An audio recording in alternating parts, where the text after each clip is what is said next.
કરવી છે જમાવટ? 10 બોલમાં 100 રન થાય કે ન થાય? કર્યા છે કે નથી કર્યા? પરસોત્તમભાઈને હટાવવાના કે નહીં? ટિકિટ કાપવાની કે નહીં? ટિકિટ નો કાપે તો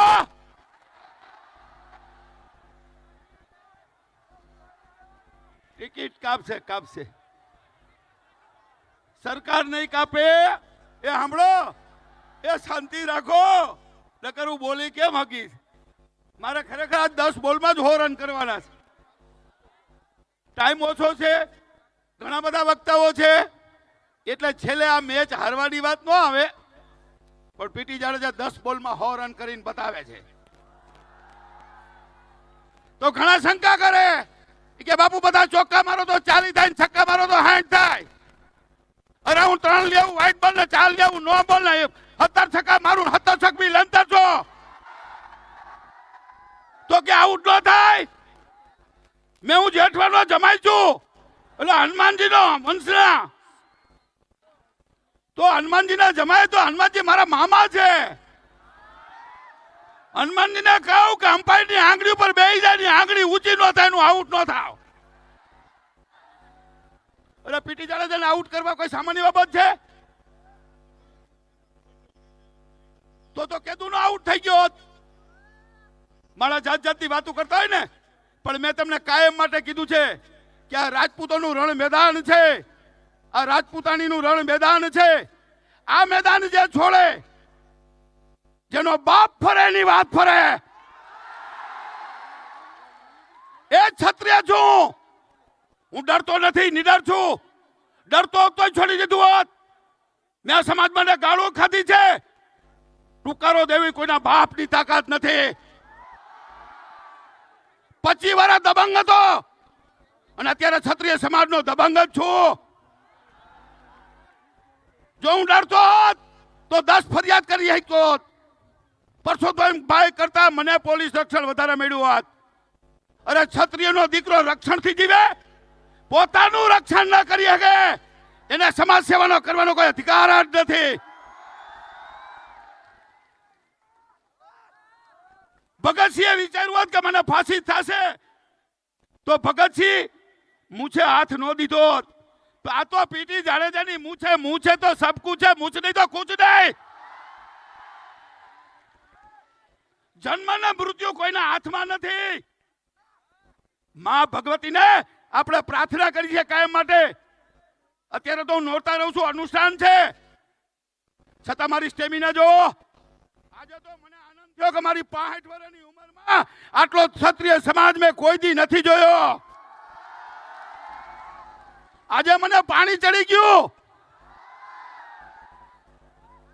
વગર આમંત્રણે એક બેન દીકરી રાજપૂતાણી આમ જો તો ખરા કેસરિયા કરીને બેઠી છે. અમે તો બહેનોને વિનંતી કરી છે. અમારા પદ્મિતભાઈએ કીધું ને કે જો રાજપૂતોમાં તાકાત હોય તો બંગડી પહેર લેજો. તેથી મેં આ કડું પહેરવાનું ચાલુ કર્યું. અને એમાં સિંહ છે, કડામાં સિંહ. તો આ તો પ્રવીણસિંહ પીટી જાડેજા, ગામ હળમતિયા, અડધોળ ભાયાત, કણીબાનું દૂધ પીને મોટો થયો છું. કોઈના બાપથી નો બીવ. એટલે તમે મુજાતા નહીં. આ રણ મેદાન પીટી જાડેજા કોઈ દી નહીં છોડે. એટલે તમને વારંવાર કહું છું, એક લાલ બાપુ જેવો સંત, જે વિશ્વામિત્ર પછી કોઈ આ ધરતી ઉપર સંત આવ્યા હોય તો લાલ બાપુ.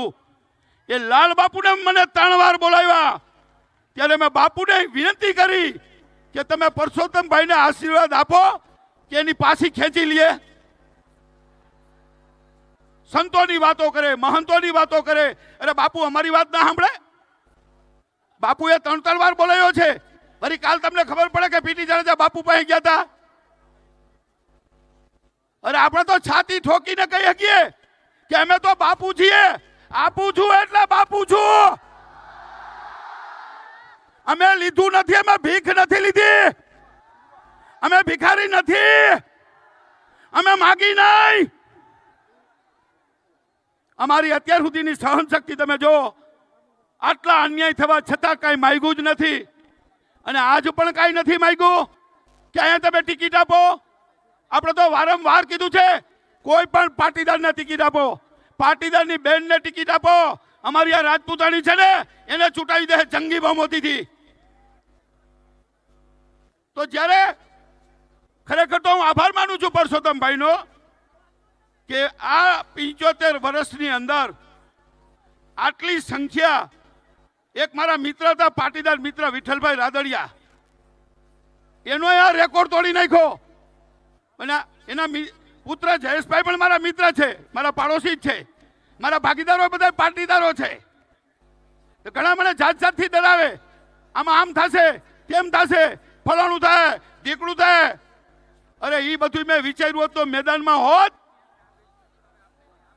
એક વાર નક્કી કરી લ્યો અને એક વિશ્વાસ રાખજો કે મેં તમને એટલે જ આ મારી જે કાંઈ વાત કરવી તે કરી છે, પણ રણે મેદાન નહીં છોડું. જો આ મારે મેદાનમાં આવવું નહોતું તો પહેલેથી જ ના આવત. પણ હું તો 40 વર્ષથી આ સમાજની સેવા કરું છું.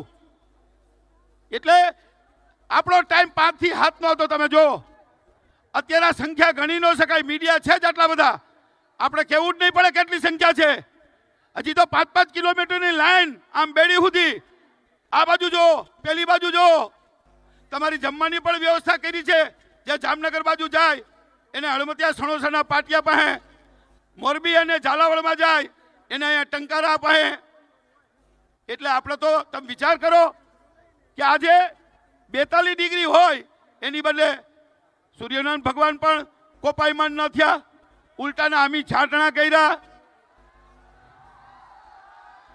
એટલે માં ભગવતી ભાલે બેઠી છે. એટલે કોઈ પોતાની જગ્યા નહીં છોડે, મહેરબાની કરીને પોતાની જગ્યા કોઈ ન છોડે. આપણો કાર્યક્રમ ચાલુ છે અને છેલ્લે રાષ્ટ્રગીત ગાવાના છીએ આપણે. આપણો કાર્યક્રમ હવે પૂરો થવાની અણી ઉપર જ છે. આપણે 10 મિનિટમાં દુકાન બંધ કરી દેવાની છે અને હવે દુકાન ખોલવાની જરૂર જ નથી. તમે ખોલી દીધી, તમે બતાવી દીધું વગર આમંત્રણે, સ્વયંભૂત. આને કહેવાય ખરેખર ભરેલા અગ્નિ જેવી સ્થિતિ વચ્ચે જો પરસોત્તમભાઈ ટિકિટ પોતાની પાછી ન ખેંચે, એની ખેલદીની હોવી જોઈએ, એની ખાનદાની હોવી જોઈએ કે રાજપૂત સમાજમાં આટલો રોષ, હું આ ભાજપનો સર્વનાશ કરી નાખીશ. અરે આ તો હજી લાખો માણસો ગુજરાતમાં ભેગા થયા છે. 22 કરોડ ક્ષત્રિયો. જ્યારે એક ક્ષત્રિય જે બેસે ત્યારે આ દેશનો વડાપ્રધાન પણ ક્ષત્રિય હશે.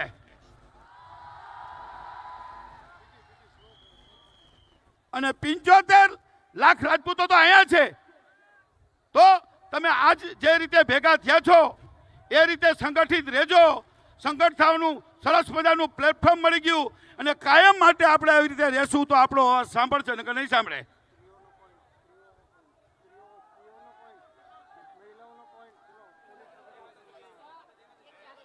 હા, એટલે આપણે જો શાંતિથી જવાનું છે, શાંતિથી આવ્યા છો. 4-4, 5-5 કલાકથી લાઈનમાં હજી ગાડીઓ ઊભી છે, અહીંયા પહોંચી નથી ગયા. એની માફી માંગુ છું. આવડા તો 4 મેદાન હોત તો ઓછા પડત. પણ ધન્યવાદ આપું છું રતનપરના યુવાનોને, એને જે 3 દી કામ કર્યું છે ને માવીથી આ જે જગ્યા આપી છે એનો આભાર માનું છું. રાજપૂતાણી બેનને વચન આપું છું કે બેનું તમારે રોડ ઉપર ઉતરવાની જરૂર નથી. તમારા ભાઈઓ હજી સિંહ જેવા રાણા જેવા બેઠા છે. તો બેનું તમે આનંદમાં રહેજો. એટલે વધારે ન કહેતા તમારા ધન્યવાદ માનું છું અને વંદન કરું છું પાઘડી ઉતારીને. ખૂબ ખૂબ ધન્યવાદ. જય માતાજી, જય ભવાની, જય ભવાની.